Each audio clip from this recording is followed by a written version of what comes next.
Welcome, everybody, to episode 2 of the Shanevivor podcast. Today, we will be looking at episode 2 of Shanevivor Season 12, Blood vs. Water.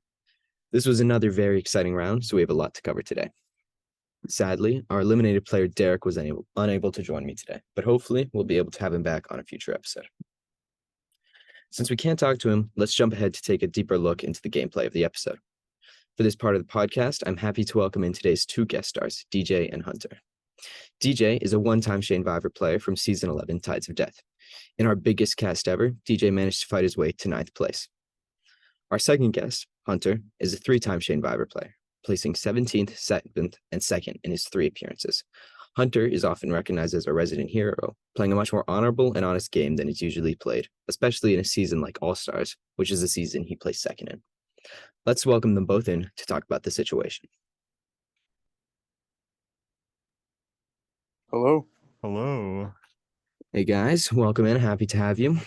Happy to be here. Happy to be here. Obviously, a very entertaining episode we just had. So let's start from the beginning. Immunity challenge and the blood trial. Ginger and Barnaby step up to do the blood trial and they fail. Any thoughts on this off the bat?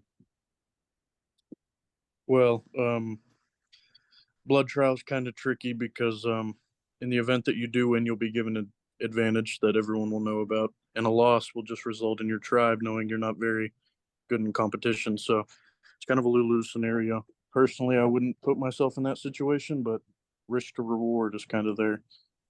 Yeah, no, it really comes down to what you're willing to do for that kind of advantage.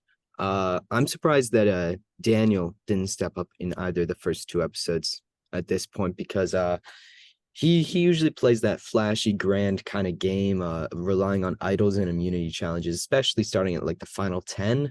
So I'm surprised he's not trying to jump the gun on getting amulets under his belt. Yeah, you definitely expect Daniel to do that. Yeah, you played with him before, and Yeah. you got pretty lucky. He went out early against you. But did you see any of that when you were playing against him before? So season 3, I kind of had to watch it, a lot of that from like the spectator area, but definitely, and I don't really know what happened in season 6, but I'm pretty sure, I'm gonna guess he went for idols that season too.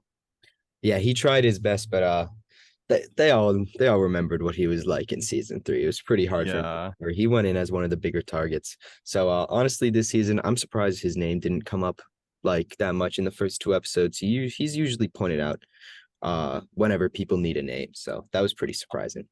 Yeah. All right. And then the immunity challenge. It was a really close loss for the Kerbavi tribe, but a close loss is still a loss, and now they're back at tribal council. Do you guys see a trend starting here, or do you think a recovery will happen soon?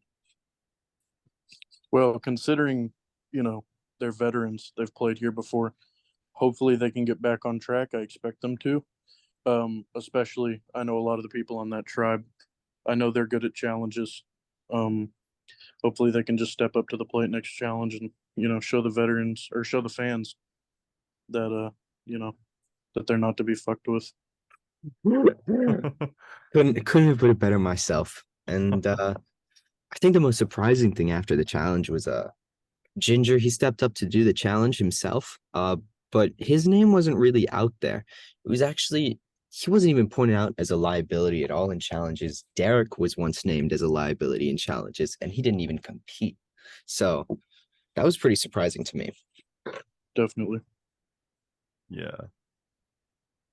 All right, so let's. Oh no, go ahead. I was just gonna say, let's move on to the more exciting part of the episode. Obviously, tribal council was insane. Very. Definitely, yeah.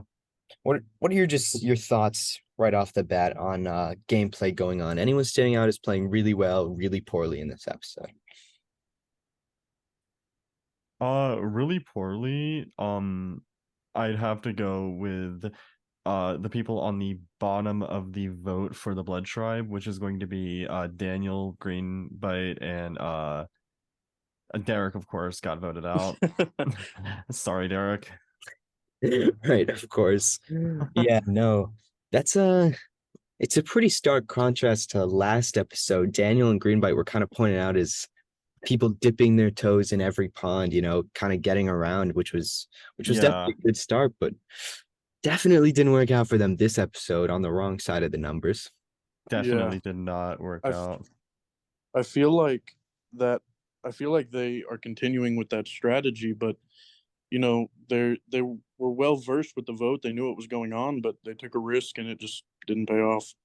And if the other contestants can piece together who voted on the bottom, I think that's just going to paint a bigger target on their back.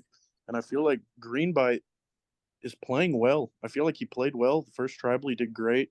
I think going into the second tribal, he was doing great. I think he almost pulled off a big move with Derek, but it just got snuffed out, just like Yeah, Derek's torch. that was well put. Well put. Yeah. Greenbud is second on our playing player rankings for a reason. He's an amazing player. I'm surprised how hard he is playing early. This is not a kind of gameplay I recognize from him.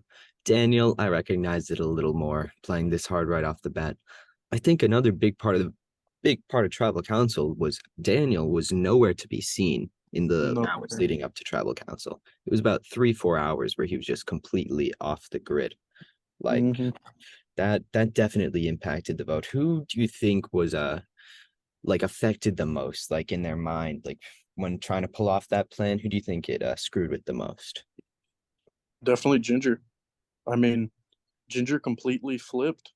Yeah, And I mean, Ginger was voting lazy and then switched like an hour later to Derek.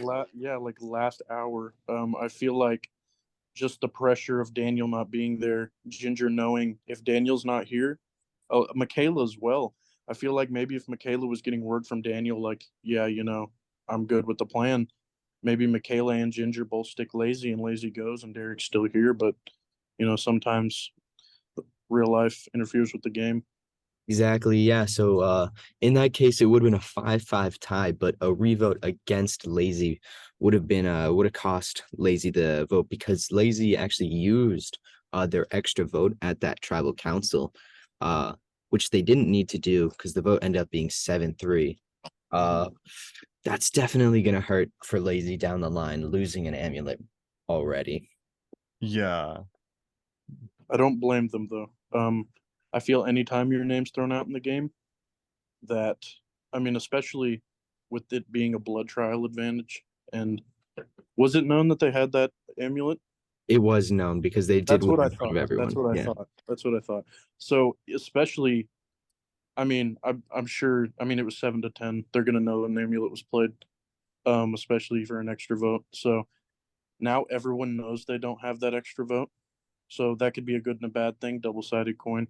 But at the same time, in my eyes, I never want to go out with an advantage in my pocket. I don't blame Lazy, but maybe talk to Ginger, talk to Michaela, see where their heads at before deciding to play it. But I don't know. Yeah, I see where your head's at. Definitely didn't need to be played, but a good fallback's always a good idea.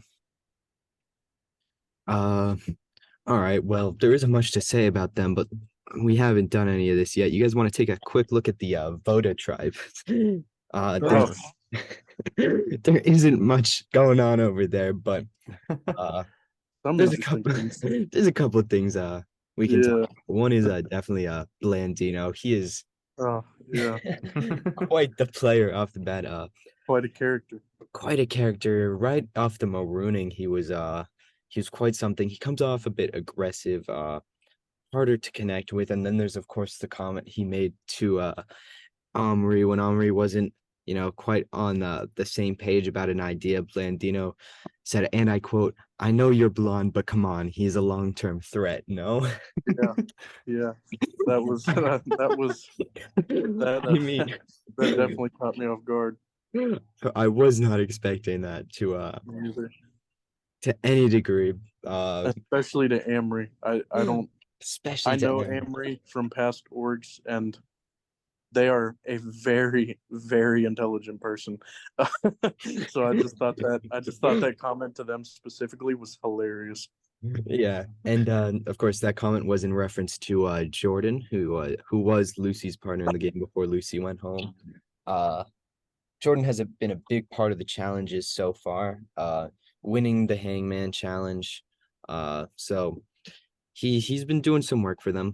But gameplay perspective, he's social enough to connect to people, but just looking at his confessionals, the strategy isn't quite there. It's a lot of I'm gonna win for Lucy and stuff like that, not how I'm gonna get there. Yeah. Um, I think the only other shout outs on this voter tribe we have to give right now, Mal. Mal's playing a solid game, trying to connect with people, but it's tough. An inactive tribe. I can definitely see Mal getting far in this game. And then of course, For sure. very intelligent player.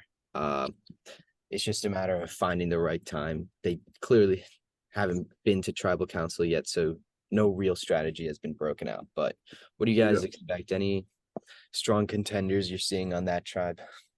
I definitely agree with you with Mal. Yeah, Mal. I like Mal. I definitely like Sparky too. Agreed. Yeah. Yes, Sparky put at a disadvantage this episode, obviously. Derek going home, their partner. But that does in my mind for Blood versus Water seasons, your partner going home isn't really that big of a disadvantage because now in the tribe stage at least, Sparky has some cover. Since their partner's not there, they shouldn't be considered as big of a threat as someone whose partner is still in the game. Yeah, definitely. Yeah. Blandino, definitely interesting. Yeah, they're there's so definitely much a to say character. about Blendino. I don't we'll see if their strategy plays out. They from what I can tell, and what I could tell going into the season, Blandino does not know much about Survivor. I think they only know what like kind of secondhand information from Greenbite, and Greenbite obviously knows a lot. So we'll see how far Blandino gets. Hopefully they meet up with Greenbite at some point if they want to make it far. If But they do, I feel like maybe that even might be a disadvantage towards Greenbite. Maybe the yeah, Water Tribe sees Blandino and how they act, and they're like, kind of like, "Yo, Greenbite, are you are you kind of like your partner?" maybe that throws them in front of harm's way. yeah, no, I can definitely see that too. There's the other side of it where if they want to take a shot at that group, they have no reason to take a shot at Blandino specifically. He's at this point clearly doesn't know what he's doing, but Greenbite is a well-versed player in Survivor terms. So uh, if they wanted to take a shot that direction, Greenbite would definitely be the better move. For sure. Yeah. I definitely want to see the Water Tribe go to a tribal council soon, see where the lines are drawn, see who they vote out. Yeah, hopefully we see that in the coming episodes. I Yeah. definitely want to see some strategy breakout on that tribe because sure. one final question for you guys is I know it's early, only episode 2, but winner predictions at this point. Who do you see taking it all the way? Oh, I'll let DJ start with that. Alrighty. Well, I'm gonna give you one from each tribe. Okay. You know, if it was before this episode, I might have said Derek. Okay, maybe we shouldn't take your opinion on the matter then. Just because Derek's a good friend of mine. I've known him for a little while. I've played with him before. I know a lot of people on this cast, and it's kind of hard to pick one from the Blood Tribe. They've been to 2 back-to-back tribals, and I feel like one person in specific has been in a good spot in both of those tribals. And I feel like if they can stay in this, kind of middle spot they're playing, they keep going where they're going, don't step on too many toes on the way to merge, I think Michaela could win for Blood Tribe. I think they could go all the way. All right, that And is that. then for All right. Water, I don't know. I don't know any of them. Mal, maybe. Mal's playing all right. Yeah, it's tough to call it on the voter tribe right now, but hopefully we see some of that action soon. Sure. Similar answer to Lucy. Lucy said he was rooting for Michaela, so I think most people are at this point. Hunter, what do you think though? Okay, so I'm definitely wanting Michaela to win most from the Blood Tribe, but my prediction is going to be Strawberry for the Blood Tribe.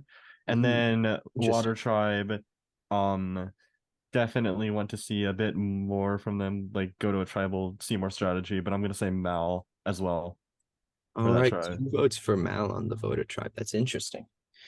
All right, well, that wraps it up for us today. Thank you both for coming on. I really appreciate your time. Absolutely.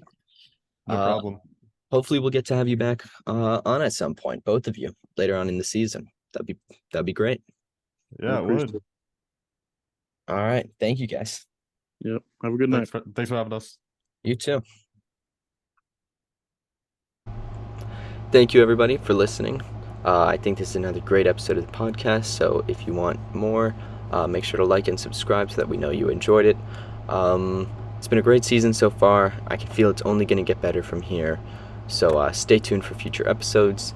Episode 3 should be coming out tomorrow or the next day. So stay excited for that. And thank you and good night.